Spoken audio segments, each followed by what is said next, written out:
La deuxième partie de 85 chrono avec trois invités qui m'ont rejoint sur le plateau. Trois invités du FCY Rugby. À ma droite, le président David Decou. Bonsoir. Bonsoir. Et en face, alors nous n'avons pas le coach malheureusement qui est malade et qui était indisponible. Jérémy Luçon qui aurait dû être avec nous. On le salue d'ailleurs. Nous avons deux joueurs qui sont également éducateurs salariés du club. Arthur Jeudi, tout d'abord demi-de-mêlée. Bonsoir. Et Hugo Berman, talonneur. Bonsoir. Bonsoir. Alors on va revenir sur cette très belle saison qui n'est pas terminée pour le FCY puisque les joueurs lyonnais se sont qualifiés dimanche sur le terrain de Niort en battant Trignac, qualification pour les quarts de finale de Fédéral 3. On sait déjà que la montée en Fédéral 2 elle est validée depuis justement cette qualification en huitième de finale. Victoire 30-24 ce dimanche à Niort. Ça faisait 14-6 pour La Roche à la mi-temps avec notamment deux essais dont un de vous Arthur et les deux essais transformés par Thomas Genot. Il y a eu un autre essai d'Alès Steichsal en deuxième mi-temps. À ce moment-là, le FCY menait 24-12, mais Trignac est revenu avec notamment deux essais dont un transformé à 24 partout et c'est grâce à deux pénalités de Thomas Genot en fin de match que La Roche a pu donc arracher cette victoire 30-24. Je vais me tourner vers les joueurs d'abord. Comment s'est passée cette rencontre face à Trignac? Bon, Trignac c'est une équipe que vous connaissez, que vous avez déjà affronté les saisons précédentes. Ça a été accroché, Hugo. On s'attendait à un réel combat. Il y a beaucoup de joueurs qu'on connaît, il y a beaucoup de joueurs qui nous sont familiers. Donc ça a été un vrai combat. On a fait une super entame de match. On a pris la mesure du match très vite. À la mi-temps, on bascule avec une belle avance. Et en deuxième mi-temps, le rugby club trignacais a fait son job et est revenu, a recollé très fort. On a été très menacés. On a eu un gros coup de mou aussi en deuxième mi-temps. Mais au final, on s'est accroché collectivement. Et en fin de match, ça l'a fait grâce à Thomas qui passe les points. Et cette séquence défensive à la fin, à 5 mètres de la ligne, ça nous a fait encore plaisir. Oui, parce qu'il y avait la menace en toute fin de match, Arthur de Trignac qui était tout prêt d'inscrire un nouvel essai. Clairement. Après, il y a les conditions aussi. On n'avait pas l'habitude de jouer sous des conditions comme ça. Il devait faire 25 degrés. Ouais. Donc voilà, fallait prendre la mesure de la chose. Et puis Trignac qui est revenu. Ils ont des joueurs très denses, très forts au contact, durs sur l'homme. Et puis les gars ont été hyper héroïques à la fin parce que la séquence elle est difficile. Il y a 2 minutes à 5 mètres de la ligne. Les gars se sont employés. On finit par récupérer une pénalité qui nous donne la victoire. Donc encore une victoire collective face à une très belle équipe de Trignac. David Decou, qu'est-ce que le président a pensé de ce match, de ce huitième de finale? C'était encore très dur pour le cœur, Donc, parce que jusqu'à la dernière seconde, ça pouvait basculer d'un côté comme de l'autre. Mais ils ont fait le taf, comme d'habitude, quoi. Donc maintenant, je commence à t'habituer, ils me font ça régulièrement. Donc, mais c'est que du plaisir, quoi. Alors, on va revenir sur les tours d'avant de cette phase finale. Ça commençait en 32e face à Auray. Une défaite 23-20 en Bretagne, une victoire 23-18 grâce à une pénalité inscrite à la toute dernière minute. Et donc une qualification à l'arraché, mais une qualification pour les 16e où là vous avez affronté Romans-sur-Isère. Défaite 21-20 là-bas et une belle victoire 43-17 devant 1500 spectateurs au stade Henri-Desgranges. On va peut-être revoir quelques images d'ailleurs de ce match. Et donc une victoire et une qualification pour les 8e de finale, synonyme de montée en Fédéral 2. On va revenir sur ce match face à Auray. Alors on voit les images de Romans-sur-Isère. Là, ça a été chaud face à Auray. Ça s'est joué à rien du tout. Là, ça a été très très chaud. On dit que le buteur ne fait pas perdre son équipe, mais peut la faire gagner. Et là, ça a été le cas. Thomas, il a été énorme toute la saison. Il nous fait gagner à Parthenay. Et là, cette dernière pénalité, qui est loin d'être facile à mettre, il la met. Et voilà, ça enlève rien toute la performance collective qu'a eu tout le groupe pendant ces 2 matchs. Mais c'est vrai que cette pénalité, elle est incroyable. Hugo, retour sur ce match de Auray. Quand on en discute entre nous, au final, c'était pas le tour le plus dur, on peut pas dire ça parce que c'était le tour d'après pour la montée, pour valider. Mais cette pénalité est pas loin de nous faire monter en Fédéral 2 quand même. Quand on regarde la physionomie des 4 rencontres, on se dit qu'on peut remercier quand même. Et donc ensuite, Romans-sur-Isère avec donc cette belle victoire 43-17, je le disais. Alors avant de parler vraiment du match, de la qualification, David Decou, de voir 1500 spectateurs à un match du FCY à Desgranges, une magnifique ambiance. Qu'est-ce que ça vous a fait? C'était incroyable. C'était incroyable parce qu'il y a eu vraiment une mobilisation totale du club et sur tous les âges. Des enfants de l'école de rugby, du pôle jeune qui étaient là en rouge, maquillés, qui chantaient. C'était une ambiance extraordinaire. Les anciens du club m'ont dit qu'ils n'avaient jamais vu une telle ambiance au sein du club. voilà, c'était la montée en Fédéral 2, c'était exceptionnel, exceptionnel. Et alors sur le match, là aussi on va revenir un peu sur le match, bon là 43-17 au match retour, match bien maîtrisé de la part des Rouges et Blancs. Ouais, il y a une belle maîtrise, c'est dur jusqu'à la mi-temps quand même, parce qu'il y avait quand même une belle équipe en face avec des vrais combattants. Et après, l'ambiance a fait la différence en deuxième mi-temps. On s'était dit au vestiaire de rentrer très fort dans cette deuxième mi-temps. On a été vraiment poussé par l'ensemble du public, notamment les jeunes du club qui ont mis une ambiance géniale. Et donc de là, après, ça nous a souri. Il y a eu ce geste héroïque de mon camarade qui est à côté de moi, mais c'était une ambiance de folie, on ne pouvait pas passer à côté. On a du mal à réaliser encore aujourd'hui ce que c'est que la montée en Fédéral 2, mais quand on refait un peu quand on rembobine un petit peu dans la tête, c'était une ambiance de folie quand même. Arthur, à la fin du match, quand vous savez que voilà, vous êtes qualifié, vous montez en Fédéral 2, on voit les images du public qui envahit le terrain. Qu'est-ce qui se passe, vous, dans votre tête ? C'est beaucoup d'émotions, parce que c'est énormément de pression, pression de toute la semaine. Parce qu'il y a eu le pont en plus pendant cette semaine, il y a eu une coupure dans la semaine. C'était assez particulier, parce que tout le monde t'en parle toute la semaine, parce que ça fait 15 ans que ça n'a pas été vécu.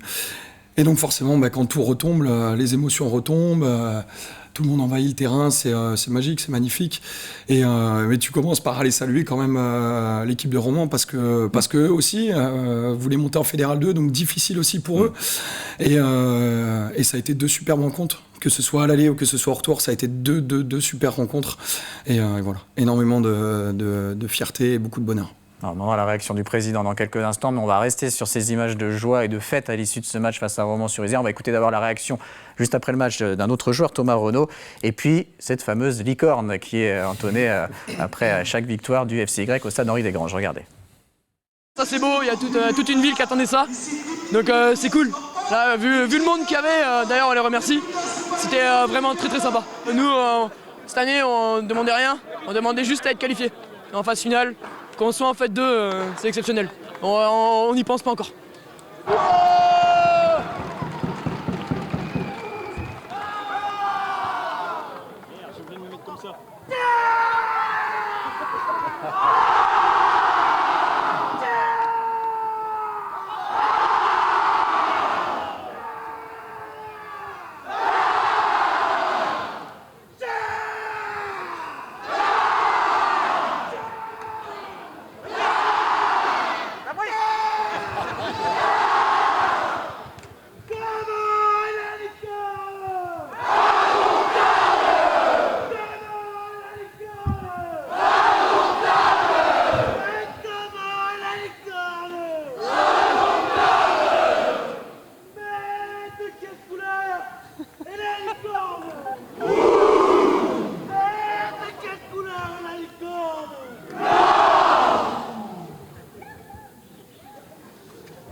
En voyant ces images, alors peut-être expliquer l'histoire de cette licorne, d'où ça vient. Ça.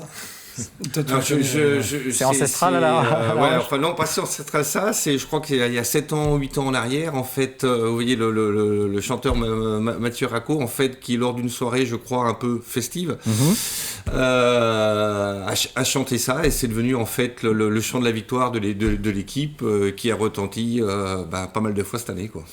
Alors, en tant que président, une montée en Fédéral 2 qui était attendue depuis presque 15 ans au club, qui était plutôt envisagée, on va dire, pour la saison prochaine, donc ça arrive un peu un an en avance. Vous, quelle a été votre réaction à la fin de ce match face à Romans ? Beaucoup d'émotions. Alors, j'avoue que j'ai laissé un peu les joueurs parce que c'était plus mon histoire. J'ai voulu personnellement un peu m'isoler. Moi, ça fait déjà, avec l'ensemble du comité directeur, ça fait déjà 1 mois qu'on travaille sur la saison prochaine. Alors, bien sûr, en termes de recrues, mais aussi en termes de budget, en termes d'organisation, parce que c'est du boulot. Et donc, il faut préparer ça. Voilà. Donc, on l'avait anticipé sans vraiment y penser, quoi. Quand vous dites augmentation de budget, c'est de l'ordre de combien pour avoir un niveau correct en Fédéral 2 ? Aujourd'hui, en fait, on devrait augmenter le budget d'environ 50%. Ah oui, tout de même. Mais attention, c'est pas 50% uniquement sur des joueurs. Ça va avec une structuration du club, avec la formation. Donc Arthur et Hugo, ils ont passé tous les deux leur DE. Arthur est salarié du club depuis l'année dernière. On a validé la semaine dernière l'emploi de Hugo l'année prochaine. Donc ça aussi, la masse salariale est importante. Donc en fait, pour avoir une équipe compétitive, il faut former nos jeunes joueurs. Et puis ça va être quelques petites touches de joueurs supplémentaires, notamment en quantité. Mais le groupe restera le même l'année prochaine.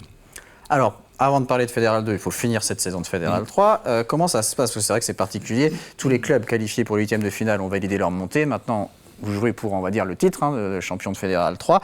Par exemple, sur ce match à Trignac, est-ce que vous avez senti quand même que le groupe était un peu plus décontracté, c'est peut-être pas le mot, mais un peu moins sous pression, puisque justement, il n'y a plus de montée en jeu? Moi, j'ai trouvé que l'atmosphère était différente. Peut-être parce qu'on n'est pas aussi habitué à jouer ce genre de rencontres à cette période-là.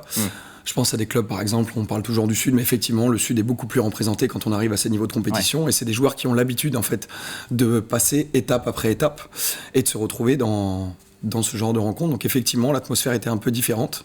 Maintenant, la force du groupe cette année, qui n'y avait pas forcément les années précédentes, c'est cette capacité, justement, même si le groupe n'est pas au mieux, d'arriver à garder un niveau de compétition qui est le mieux, d'arriver à avoir des joueurs qui sortent des performances qui nous permettent de pouvoir passer. Et c'est ce qui s'est passé. Alèche a fait un match énorme. Les remplaçants qui sont rentrés ont amené une plus-value énorme. Et c'est ce qui nous permet de gagner. Mais effectivement, l'atmosphère était différente. Alors, place au quart de finale. Alors, depuis les huitièmes, on est sur des matchs secs, on n'est plus sur des matchs aller-retour, on est sur terrain neutre. Et donc, vous allez affronter dimanche prochain Avignon-le-Pontet. On ne connaît pas encore le lieu de la rencontre. Mais qu'est-ce que ça vous inspire, ce futur adversaire à ce quart de finale, Hugo? Qu'est-ce que ça nous inspire? Avignon, il me semble que c'est 3e au classement national sur la saison. Forcément, en tant que joueur, on s'y intéresse, on regarde un petit peu des vidéos à droite, à gauche. Ça a l'air d'être une très belle équipe. Une fois de plus, j'ai envie de dire, parce qu'on a joué des belles équipes jusqu'ici. C'est juste un super challenge pour le groupe, en fait. C'est 2 semaines de plus, parce que là, il y a un week-end de repos. Donc c'est 2 semaines de plus dans une saison qui est folle. On a tendance à dire que c'est du bonus, mais quand on va aller sur le terrain, c'est pour le gagner. Bien sûr. On va pas se mentir. Mais là, on est réellement dans une réelle aventure de copains. Et c'est juste ça qui est beau. Avec, semble-t-il, un joueur, un demi de mêlée du côté d'Avignon-Pontet, triple champion de France de top 14 avec Clermont et Castres, Ludovic Radosavljevic. Donc il va falloir surveiller ce joueur. En tant que président, comment on vit cette fin de saison, ces matchs bonus? Parce que ça veut dire des déplacements, ça veut dire des frais, c'était pas forcément prévu non plus, ça. Alors on a dû faire évoluer le budget au fur et à mesure de la saison. Là, on a budgétisé en fait jusqu'à un quart de finale, donc ça c'est rentré dans le budget. Donc on verra si ça va plus loin ou pas, mais aujourd'hui on a budgétisé jusqu'en quart de finale. Oui, c'est des gros frais de déplacement, voilà. Alors avant cette phase finale, il y a quand même eu toute une saison régulière, on va dire, qui a été quand même assez exceptionnelle. On va revoir le classement. Le FC Grec qui a terminé largement en tête de la poule 18 avec 17 victoires, une seule défaite face au voisin Sablé. 15 points d'avance sur le RC Sablé qui a terminé deuxième. Je vais me retourner vers les joueurs. Que dire sur cette saison, hors phase finale, on va dire? C'est un parcours, c'est idyllique. Alors, j'ai regardé l'émission quand Anthony Thomas était venu au début de l'année avec Arthur, et ils avaient dit que le calendrier était plutôt favorable. C'est vrai, ça nous a permis d'aborder la saison vraiment sereinement, étape par étape. À la moitié de l'année, on est invaincu, donc on commence à se dire qu'on va jouer la première, deuxième place, ça serait bien pour le groupe. Et en fait, au fur et à mesure de cette saison, on s'est créé une réelle identité de groupe ensemble. Et c'est juste incroyable, on n'aurait jamais pensé ça au début de l'année. Donc là, on ne peut pas la résumer encore. Je peux encore trouver les mots aujourd'hui pour résumer cette saison. Et on le rappelle, n'est pas fini. Donc match contre Avignon-Pontet en quart de finale. On va quand même parler un peu du reste du club avec vous, président. 370 licenciés au FCY, c'est bien ça? Un petit peu plus, on doit friser les 390 aujourd'hui, quoi. Et alors vous avez aussi peut-être été inspiré par vos voisins du Stade Rochelais avec qui vous êtes en partenariat, et on va voir quelques images. Le Stade Rochelais qui est venu s'entraîner le 11 avril dernier au stade Henri Desgranges. Un mot sur ce partenariat avec les Rochelais? Ça fait 7 ans aujourd'hui qu'on est partenaire du Stade Rochelais. Et ils étaient venus présenter la Coupe d'Europe au mois d'octobre, et on s'était lancé un défi avec le Stade Rochelais. En fait, c'était de faire un entraînement délocalisé à La Roche-sur-Yon, chose qu'ils n'avaient jamais fait. En fait, voilà. Et ce défi a été relevé, ça a demandé une grosse organisation, mais un beau succès et surtout une belle fête encore pour l'ensemble des amoureux du rugby, quoi, en Vendée. Et le Stade Rochelais qui a de nouveau remporté la Champions Cup cette année au terme d'une magnifique finale. On a parlé de la formation. Oui. Pour l'anecdote, on s'est dit avec Vincent Malingue, le président de La Rochelle, que si on ramenait tous les deux le bouclier, on fêterait ça ensemble. Donc, ça pourrait être une belle fête. Voilà. Okay, on prend note et maintenant il ne reste plus aux joueurs à faire le travail. Donc on l'a dit, la formation, il y a le CERI, le centre d'entraînement du rugby lyonnais qui a été lancé il y a quelques temps. Il y a la section collège également, section collège Saint-Louis, championne de France en Benjamin, championne de France UXL, c'était la semaine dernière je crois. Et puis alors, il nous reste très peu de temps, mais peut-être un mot sur les féminines, puisqu'il y a un rassemblement avec le Vendée Rugby féminin et le RC Saint-Hilaire-Océan qui ont terminé championne du Grand Ouest. Championne du Grand Ouest, voilà. Donc pour une première année, c'est vraiment un beau succès. Le rugby féminin prend de l'ampleur, et pour une première année, c'est extraordinaire aussi, quoi. Donc voilà. On rappelle, quart de finale, donc ce n'est pas ce dimanche, c'est le dimanche prochain. C'est le dimanche suivant. Est-ce qu'il y aura un déplacement organisé pour les supporters? Comment ça va se passer? On va attendre le lieu, oui. Mais en tout ça cas... sera entre Avignon ici, de toute façon. Mais en tout cas, j'ai beaucoup de demandes sur le sujet, donc on va essayer de l'organiser, oui. Et bien en tout cas, on suivra ça bien évidemment dans les prochaines semaines, en espérant que le FCY aille le plus loin possible. Merci en tout cas à vous trois d'être venus nous parler de cette belle saison. Bonne fin de saison à vous. Merci à vous de nous avoir suivis. Prochain rendez-vous avec le sport BC85 chrono de nouveau jeudi soir à 18h50. 85 chrono agenda pour tout savoir sur les principaux événements sportifs du week-end. Et on abordera Foot Océane ce jeudi. Très bonne soirée à tous et très bonne semaine sur TV Vendée.